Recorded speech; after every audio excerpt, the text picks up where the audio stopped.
तमिलनाडु ने एक बार फिर केंद्र के साथ भाषा युद्ध छेड़ दिया है। वह तीसरी भाषा लागू करने यानी त्रिभाषा फॉर्मूले का विरोध कर रहा है। हालिया विवाद केंद्रीय शिक्षा मंत्री धर्मेंद्र प्रधान के बयान से पैदा हुआ है, जिसमें उन्होंने कहा कि अगर राज्य नई शिक्षा नीति को लागू नहीं करेंगे तो शिक्षा योजनाओं के लिए केंद्र से मिलने वाली धनराशि रोक दी जाएगी। तमिलनाडु इसे संविधान का अपमान और हिंदी थोपने का प्रयास बता रहा है। मुख्यमंत्री एम.के. स्टालिन द्वारा प्रधानमंत्री को लिखे गए पत्रों के जवाब में शुरू हुआ वाक युद्ध अब केंद्र व राज्य के बीच पूर्ण टकराव का रूप लेता जा रहा है। इस विवाद में अब कर्नाटक भी शामिल हो गया है। उसने तमिलनाडु का समर्थन करने का वायदा किया है। कन्नड़ विकास प्राधिकरण ने तो त्रिभाषा फॉर्मूले को द्विभाषा नीति में बदलने की तैयारी भी शुरू कर दी है। कर्नाटक को लगता है कि केंद्र का भाषा संबंधी फरमान उसकी भाषाई अस्मिता पर सीधा हमला है। केरल और दो तेलुगु राज्य आंध्र प्रदेश व तेलंगाना स्थिति थोड़ी अलग है। ये दोनों प्रदेश तमिलनाडु के साथ सहानुभूति रखते हैं और अपनी मातृभाषा के विकास का भी समर्थन करते हैं, लेकिन हिंदी थोपे जाने को लेकर बहुत ज़्यादा चिंतित नहीं दिखते।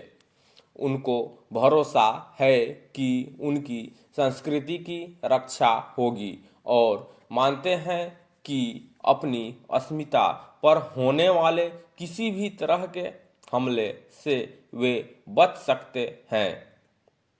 यह पूरा मामला तब शुरू हुआ जब स्टालिन ने 27 अगस्त को प्रधानमंत्री को पत्र लिखकर दखल देने की मांग की, क्योंकि सर्व शिक्षा अभियान के तहत राज्य को केंद्रीय फंड नहीं मिल रहा था।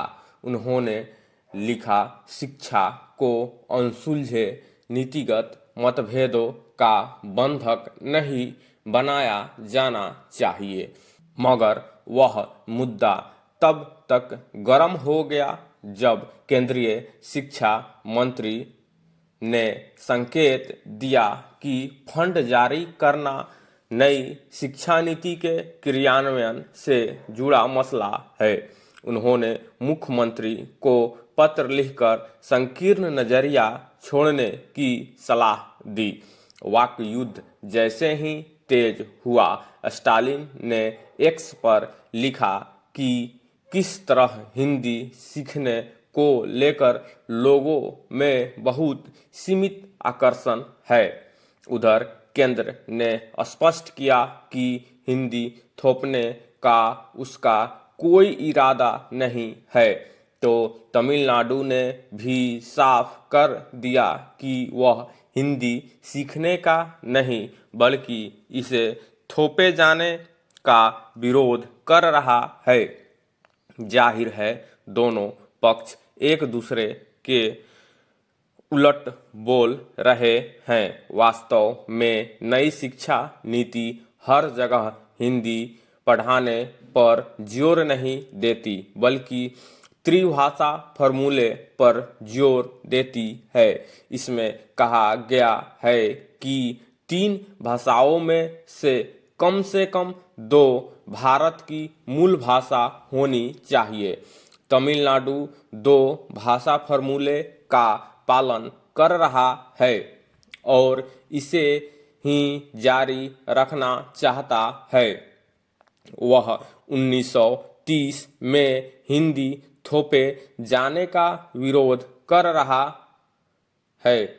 हालांकि 1967 में यह मामला शांत हो गया था जब केंद्र ने हिंदी और अंग्रेजी को आधिकारिक भाषा के रूप में इस्तेमाल करने पर सहमति जताई थी।